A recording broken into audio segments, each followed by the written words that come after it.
It is I, the bald asshole, being a double bald asshole today because I'm in a vest, but look, it's so damn hot and I don't want to collapse on the floor. If I do that, someone's got to call my mum and say, look, your son is dead. And that is just a bunch of upset people. What the hell is wrong with you? But forget about that, because do I have a top 10 list for you today? Because while sometimes you do think that a professional wrestler would just popped out of the womb and went straight to the third circle, this isn't always the case, because sometimes, if you can believe it, if your brain can actually fathom it, these wrestlers had jobs before they were wrestlers because they were human beings and they were individuals. So that's what you're getting today, is the 10 weirdest jobs wrestlers had before they were stars. Number 10, Carmella was a cheerleader. Carmella has a good wrestling CV. Not only has she won the women's Money in the Bank, but she was also WWE 24/7 champion for a while. Now that title may be a little bit of a joke, and right now as I say these words, has been stolen by Rob Gronkowski, but she could still write it on her resume. This wasn't always the plan though, because before she did sign a developmental deal with NXT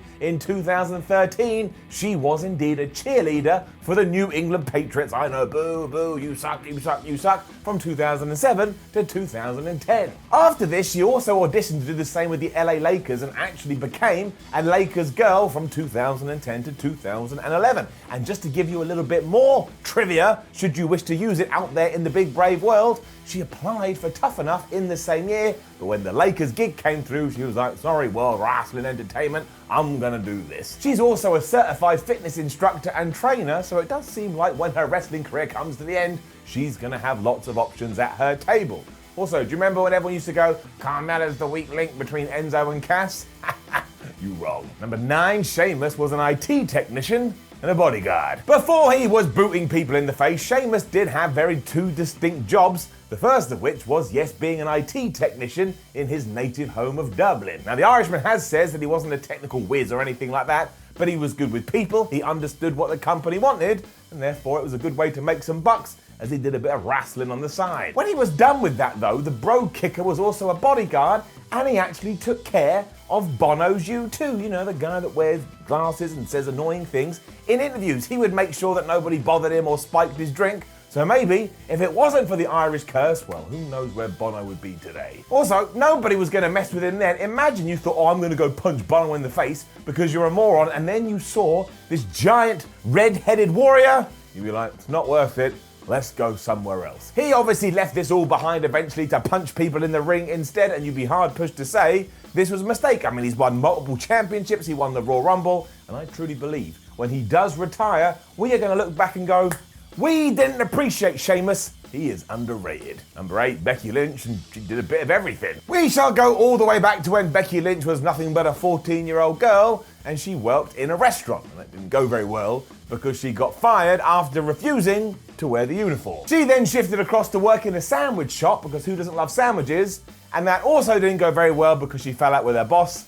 You can kind of see a pattern here. After this, she also decided to be a pizza chef. But in her own words, her pizza toppings weren't very good, and that baffles my brain. I mean, just put cheese on it and chicken and throw it in an oven, and you have the most delicious meal anybody could ever hope for. And it's mad to learn that Lynch was doing all of this as she was also trying to train to be a wrestler at just 15 years old. Now, in 2006, she had to give that up because of concussions issues, and that's when she followed in her mother's footsteps and thought, I'm going to try and be an air stewardess for a while, which she did with Airplane Aer Lingus. Lynch also credits this time with helping her for the crazy schedule she'd go on when she became a WWE superstar, because if you don't know, if you are an air steward or air stewardess, you are just flying all the time, you're barely at home, and what does that sound like? During all of this, Becky also found the time to get a degree in acting, and if you're a fan of the show Vikings, go back and watch it in 2013, because she was a stunt double. The multi-time world champion couldn't get wrestling out of her lungs though, so of course she went back to the ring and now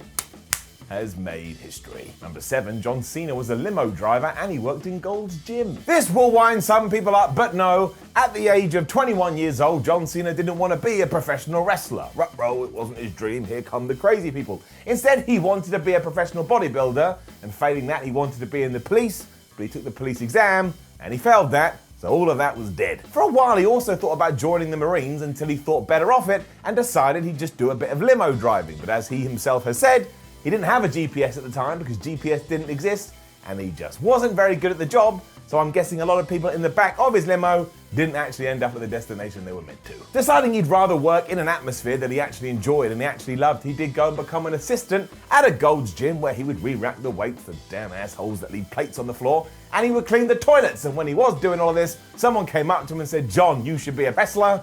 We all know what happened then. So given that he didn't really start getting into it till his early to mid-20s, what a way to latch onto something and make something of yourself, because you may not like to hear it, but when you do look at the metrics, he's got to be considered one of the best of all time. Number 6, Roman Reigns and the Usos installed office furniture. We all know that before he was the big dog, that Roman Reigns was an American football player, but in between this and grappling fools in the squared circle, he needed to make some extra money to support his young daughter, so he did indeed work for his sister's company, where he would just haul ass. When I say haul ass, I mean haul furniture. The Usos were also doing something similar, because they would get up at 6 a.m. every day to help out their uncle who was building offices, and they'd let all the trucks in, and that's what they would do. They'd take all the objects and the items, and they'd go set them up. Amazingly, it was another uncle who changed all of this, because the Samoan bulldozer Umaga was like, "Nah, come with me down to Manhattan, I'll train you up to become pro wrestlers." And while Uncle Number 1 was a little bit annoyed,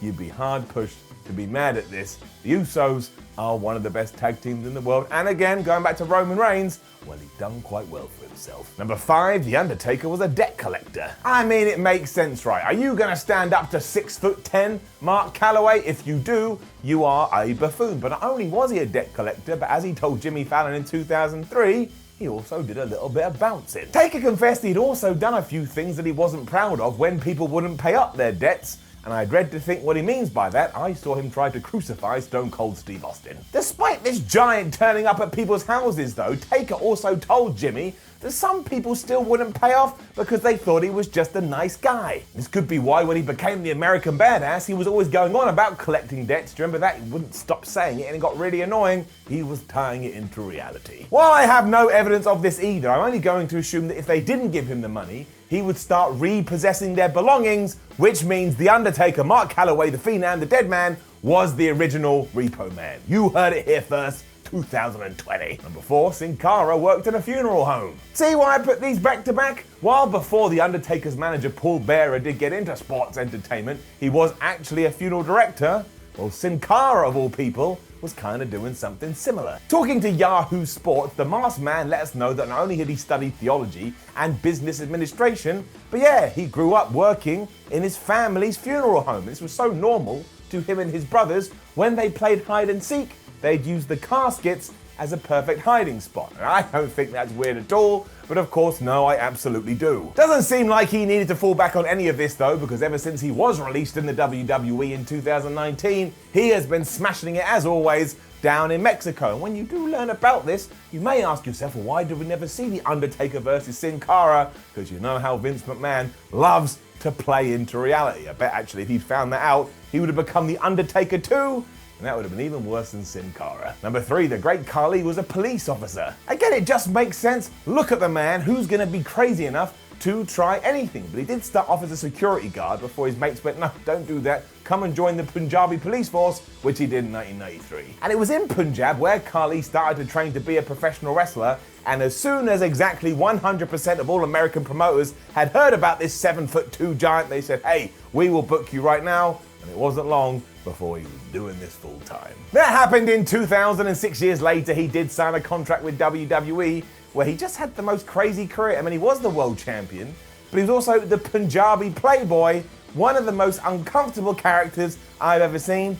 He just went around and kissed people and even had a kissing cam. The hell's going on? Once more though, if you ever ran from this guy, you're an idiot. And straight away like, yeah, but Miller, he wasn't able to move in the ring. That was old great KHALI, who had suffered because he was so big. Back in his day, this man could move. YouTube it. Number 2, Hangman Adam Page was a teacher. Adam Page's week used to look like this. From Monday to Friday, he would teach at a high school, and at the weekends, he would become an amazing professional wrestler. Page started training when he was in high school and then went on to get a degree in communications. But knowing that wrestling may not be 100% successful, he needed something to fall back on. So when a teacher in Virginia didn't turn up for their classes, he applied and he got the job 2 days before the school semester started. Hangman would spend 5 years doing this, as well as tearing up for Ring of Honor before he became a wrestler full-time in 2016. Once again, this was a very smart move. Page has also said he wouldn't mind going back to teaching in the future, so maybe when he does hang up his cowboy boots,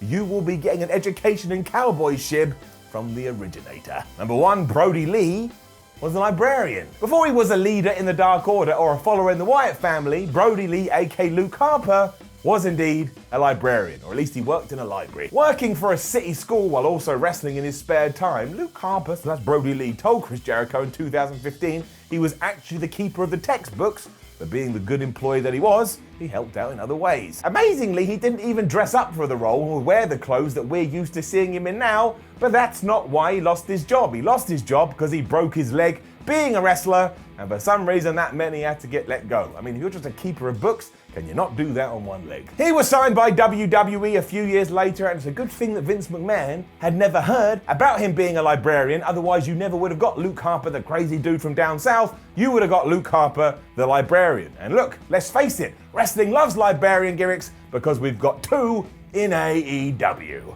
Ha ha. Now don't forget to leave a comment below and let us know what other weird jobs wrestlers had before they were wrestlers. Like the video, share the video, subscribe to What Culture Wrestling, then head over to WhatCulture.com and read yourself some articles. Follow What Culture on Twitter, What Culture WWE. Watch more videos here. It's like a fly on What Culture Wrestling. My name is Simon from What Culture. I am sweating my ass off. I'll see you soon.